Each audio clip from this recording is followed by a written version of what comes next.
La economía con Ernesto Fares Santoscoy, que empezamos con la Fed y la burbuja financiera que existe en el mundo. ¿Cómo estás, Eduardo? ¿Qué tal, amigos? Bueno, pues hace unos días fue la reunión de lo que se llama el Comité Federal de Mercado Abierto de la Reserva Federal y, bueno, más o menos pasó lo que se preveía, como se lee en el comunicado y como se dio después en la rueda de prensa del señor Jerome Powell, ¿no? Cada trimestre en estas reuniones calendarizadas, los miembros de este comité hacen un ejercicio que se llama la nube de puntos, donde pones pues, un calendario hacia futuro y los distintos miembros van poniendo dónde ven las tasas de interés en distintas fechas en el futuro. Bueno, pues de esa nube de puntos, primero la decisión fue dejar la tasa de interés quieta porque la inflación del todo no ha cedido.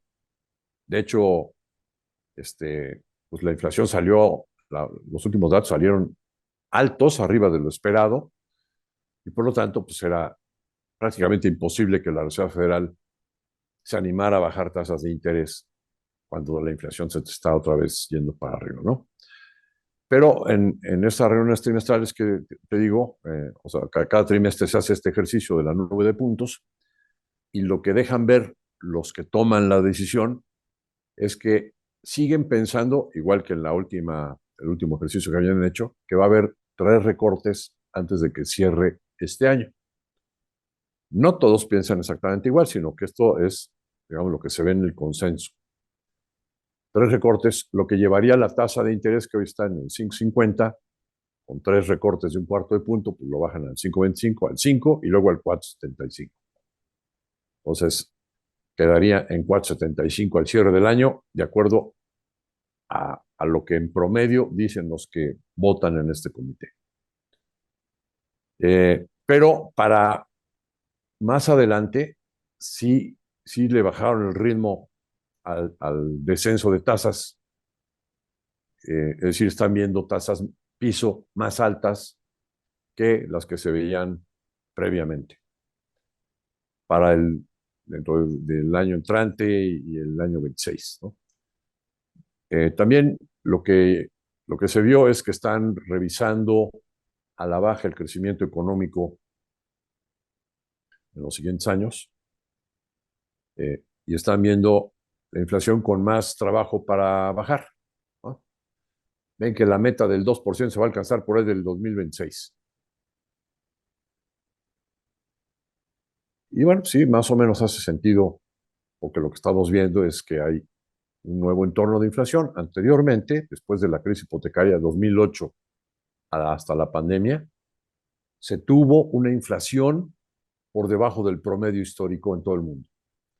Y uno de los factores claves que estaba influyendo en esta circunstancia era China, que se inundó de productos con costos sumamente bajos los mercados internacionales y pues generaba esa inflación por debajo del promedio, acompañado de Japón, que pues llevaba varias décadas en una situación de deflación permanente, ¿no? Entonces, del lado del lejano oriente había una inercia que jalaba para abajo la inflación en todo el mundo. Ya desapareció, tanto del lado de China como del lado de Japón. Adicionalmente, pues hay en el entorno varias restricciones al comercio de China, que empezó el señor Trump y que ha mantenido incluso profundizado el presidente Biden. Y por otra parte, en Japón, pues estamos viendo que pues, parece ser que por fin, después de 35 años, está saliendo de la deflación crónica, con una inflación que pudiera estar por arriba del 2% este año y con un crecimiento que también podría estar por ahí del 2,7%. Bueno, y entonces eso es lo que se observa en el panorama hacia adelante en las tasas. Y pues el discurso de Jerome Powell, que sí advierte que no se puede declarar la victoria de la inflación, pues deja ver que sí va a haber bajas en las tasas de interés. Y entonces los mercados han seguido en la euforia que ya hemos comentado aquí. No es nada más por esta decisión, sino que hay otros factores que han generado lo que hemos identificado como una mega burbuja global en todos los mercados no nada más los mercados accionarios, sino también el mercado de bonos, en los mercados de divisas, en los mercados de metales preciosos, incluso hasta en las criptomonedas, ¿no? Donde hemos visto constantemente máximos históricos. Por ejemplo, esta mañana, nuevo récord histórico en el DAX de la bolsa alemana. Hace unos días vimos que el Nikkei rompió, después de 35 años de la bolsa de Tokio, rompió el nivel de 38,000 puntos y llegó hasta 40,000 puntos. Las bolsas americanas también rompiendo récords históricos, tanto el Nasdaq como el Standard Poor's. Y entonces, pues se está viendo esa burbuja también en distintos mercados accionarios.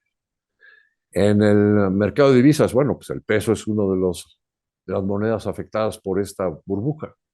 El peso está inflado.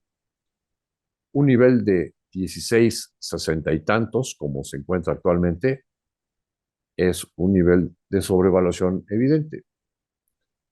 Muchos dirán, no, no, no, si es mercado libre, ¿por qué va a estar sobrevaluado si así es la oferta y la demanda?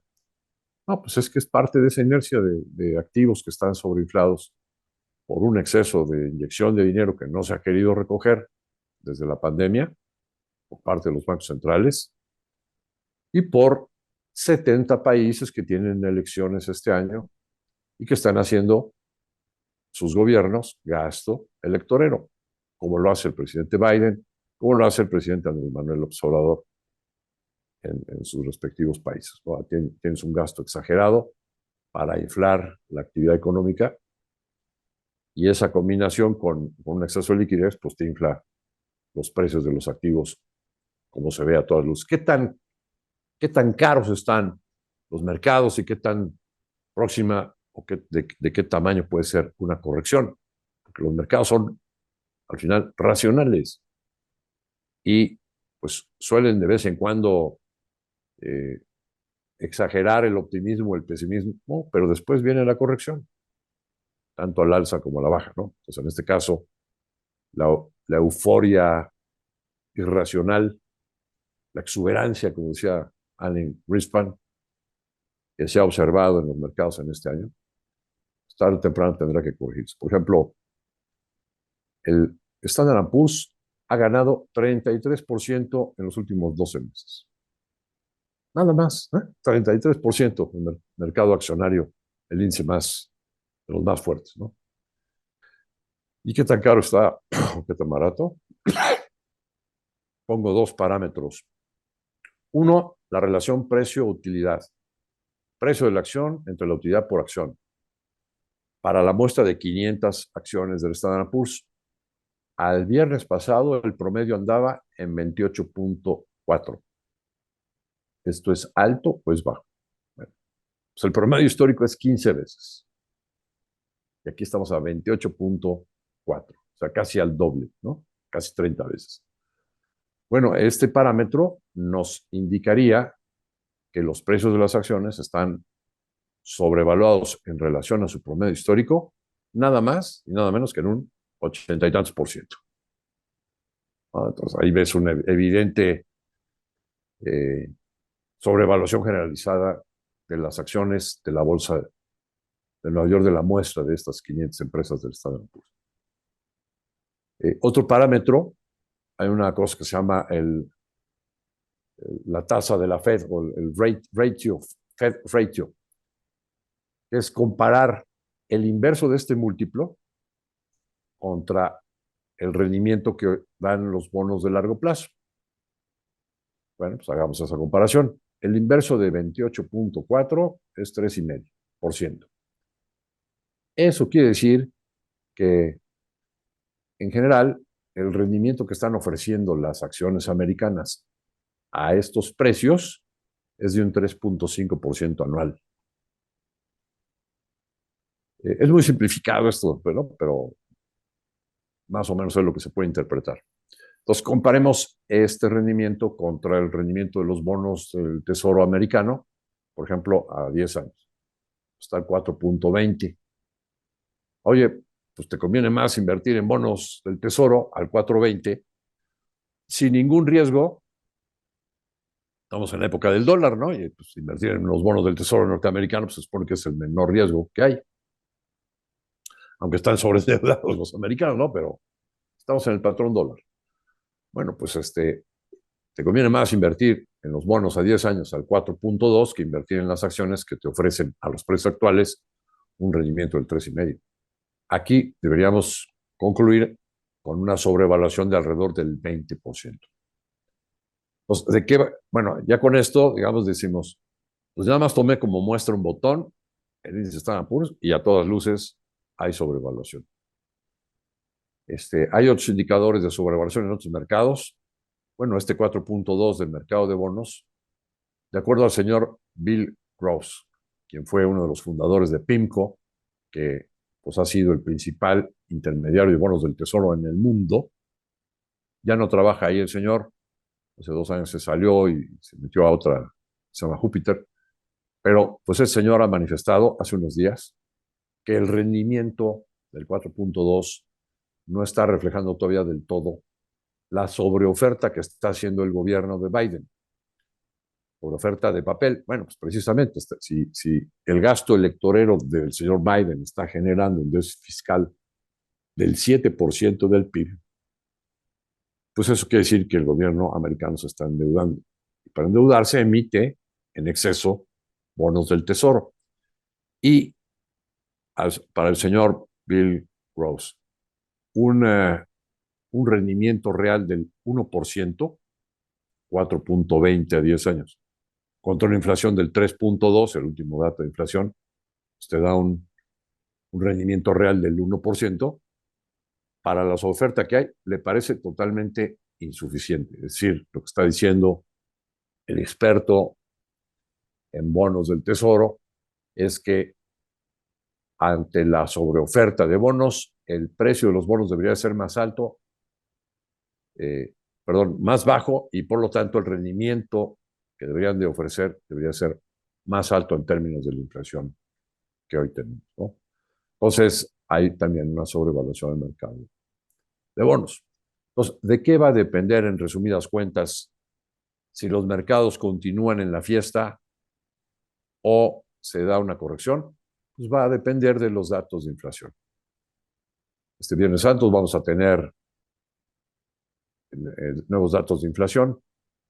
A mí me parece que el riesgo de que vayan saliendo, no nada más esta vez, sino en los siguientes meses, datos altos de inflación, pues pueden provocar que los mercados de repente digan, ya, pues hasta aquí se acabó la fiesta y la Reserva Federal va a tener poco margen de maniobra para estar bajando. A lo mejor esta estimación de 3 reducciones no se va a lograr y entonces se podría dar una corrección que podríamos estimar por lo menos en un 20%. O sea, no es menor, ¿no?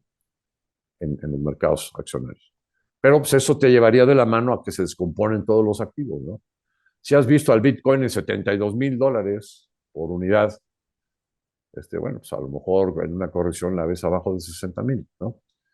Y pues puedes ver también ajustes importantes en las bolsas de todo el mundo y podrás ver también pues un peso mexicano que también tenga una corrección.